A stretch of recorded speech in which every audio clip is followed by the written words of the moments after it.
All right. So now that we had the K-shaped economy conversation out of the way, let's have the mortgage conversation. Which mortgage package should you choose?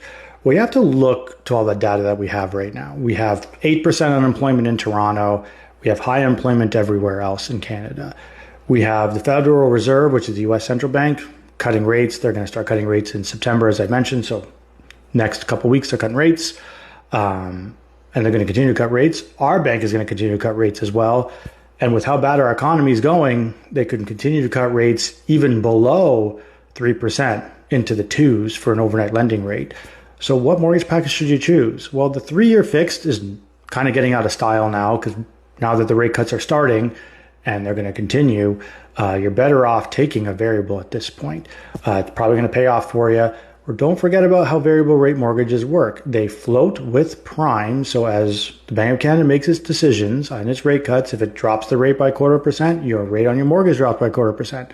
But also you have the lock-in option, which a lot of people forget about. You can lock in your variable rate mortgage to terms that are on the market of that day from that lender, right? So don't forget that. So you can ride that wave down and then lock in at what the perceived bottom is, or a point where you're comfortable enough, and then get your 5 or your 4 or 3-year fixed from that point. Those are your options. Do the variable.